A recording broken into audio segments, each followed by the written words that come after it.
Hello and welcome to New Junction. In this week's episode of Under Closer Inspection, join me as I unbox this new Heljan Class 07 in British Industrial Sands livery.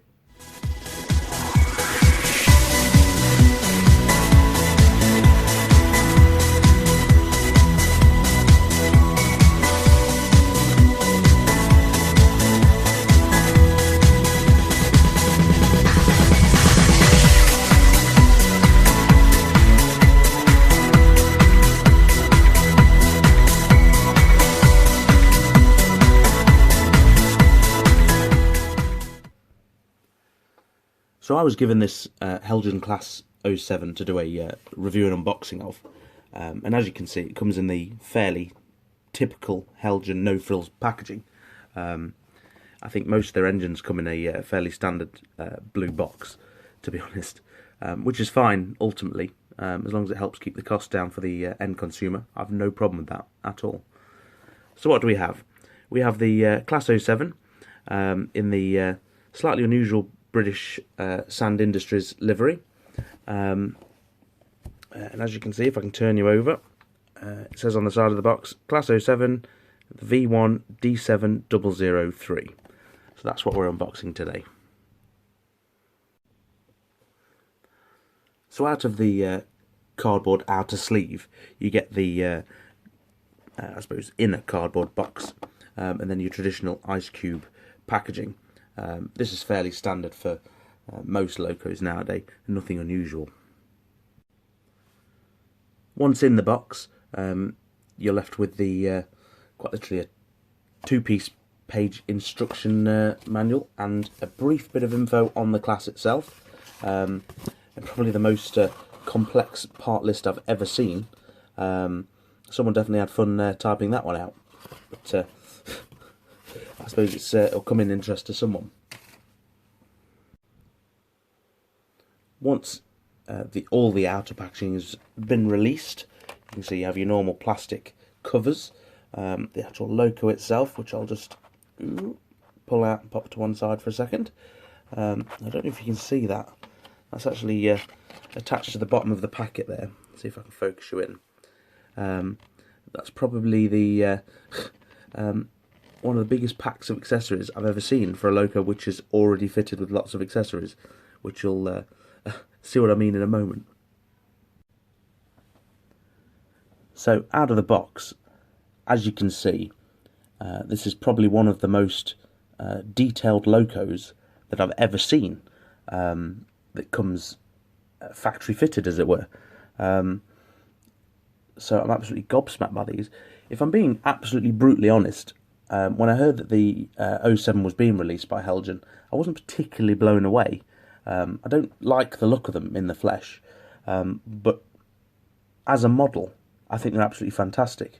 The lengths they've gone to, and I think they've absolutely raised the bar. I mean, as you've probably seen on the channel and previous Under Closer Inspection videos, we've reviewed an 04 and an 08, and the detail out of the box on this absolutely blows them away. So moving to the front of the loco, which, well, I mean, this livery is quite a plain livery, really.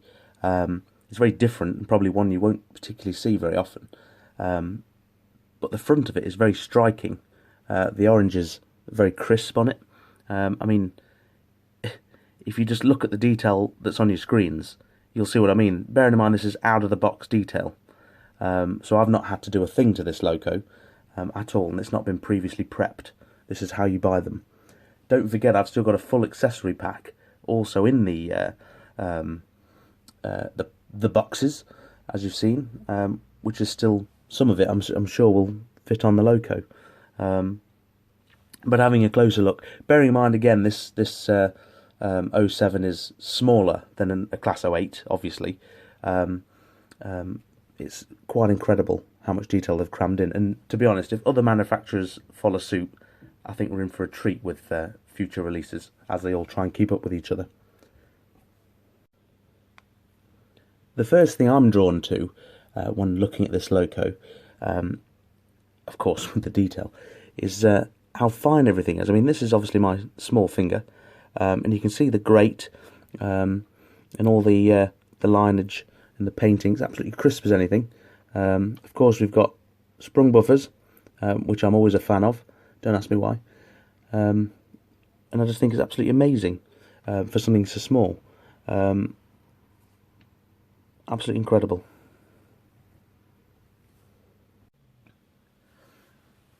Giving you a bit of a side profile now. Yet again, I wanted to draw your attention to the detail. As you can see, the livery is extremely crisp, something not often achieved on a white loco. As you can see, the picture of the camel livery is very crisp, and of course all the lines as you'd expect. Even the details such as these tiny little silver handles on the engine, they're separately fitted, and they're not just painted pieces. You can even see with all the handrails on the side here. It's absolutely fantastic, and again, I'm blown away because of how small it is. As you can see, the axle rodding there. Again, we'll see that in action once it's chipped and on the layout. I'm hoping the camera will focus properly, but I'm hoping you can see all the details that's in the cab. You can see all the dials and things all there. And same again for a loco without much colour. It's got remarkable detail in that cab, even from the window wipers there to the wheel that's in the engine house. It's absolutely fantastic. Just incredible. Going now to the rear of the loco, same as the front, they've spared no detailing at all. You see all the handrails, things like that, the various pipes, brake hoses, etc. They've even got the chains already connected, and of course there's the NEM coupling slots for if you were going to use these for any work on your layouts. But no, out of the box, I'm extremely impressed with this. So again, another side profile. These little engines in reality were quite literally little workhorses that have, I suppose, been used and abused. They used to have famous trouble for they couldn't be towed on the main line because they couldn't really go above 30 miles an hour without having axle problems. I think they were overheating or something. So they quite often had to be transported on lorries to get from A to B rather than be towed around the network. So you probably see quite a few of these on dioramas in models on the back of lorries, and that's why, because they were famous for axle box problems. A lot of them today, like the 04 and 08, are still in use in various industries. A lot of them, or a few of them, are being preserved now. Again, my local heritage line has one. I'm not sure of the condition of it, but the pictures I've seen of it, whether they're old or not, but it isn't looking the best, shall we say. Now, this is a DCC ready model. So, like with all the small locos, we have the joys of squeezing in a chip. It's unusual in the sense it's a 6-pin chip this time. I'm using a Zen chip, as you can see here. And somehow I've got to squeeze that in. According to the instructions, it's fairly simple. It's quite literally the front of the loco, you tip it over, and there's 2 screws. As you can see, there's one there. You might not be able to see it because of the darkness, and there's one just in there. You take those 2 off, and in theory the top should pop off, and we'll find where the chip goes. So here goes. So I've removed just the 2 front screws. Now you've got to be very careful because the accessories are pre-attached. You can see all these bits here.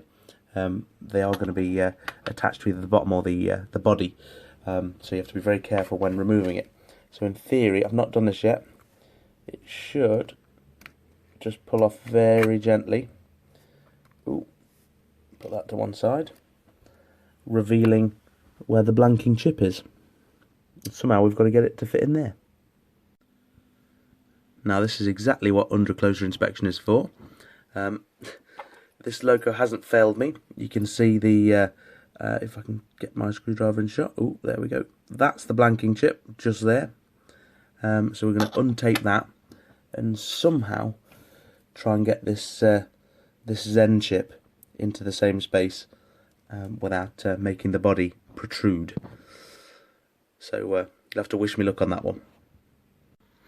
Now, a slight dilemma mid-install. As you can see, this is a Zen chip which has just gone in. Ooh, there's the chip.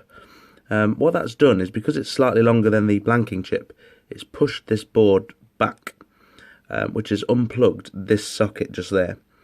Now that goes all the way back out here. I'm not sure what to, but there's no way of getting the top on if this Zen chip is raised any more than that. So this has to be plugged in. So what I'm going to do is unscrew the floor here, which would be under the cab. You can see the two screws. Lift that up. Hopefully, if I can just move you around ever so slightly, if we follow the black and red wires, it should come out here. I'm hoping that'll release some slack and I'll be able to go over the top to be able to get the plug back in the socket again. But that's just a little mid-chip fitting update for you. So as you can see, removing the floor just then has released the slack for that socket. So I'm going to place the floor back in, just without the wires underneath it. So there we are, that's the cab back on. You have to be very careful to get the red and black wire, which we were trying to get some slack to. It now has to go in the middle. That'll make sense if you're fitting it, because there's a little outcut right in the centre at the bottom. And you have to get the wires in that, otherwise it pulls the slack back. So now I'm going to try and get the front back on and see if these excess wires will tuck in, because their space has been removed, and we'll see how it performs on the layout.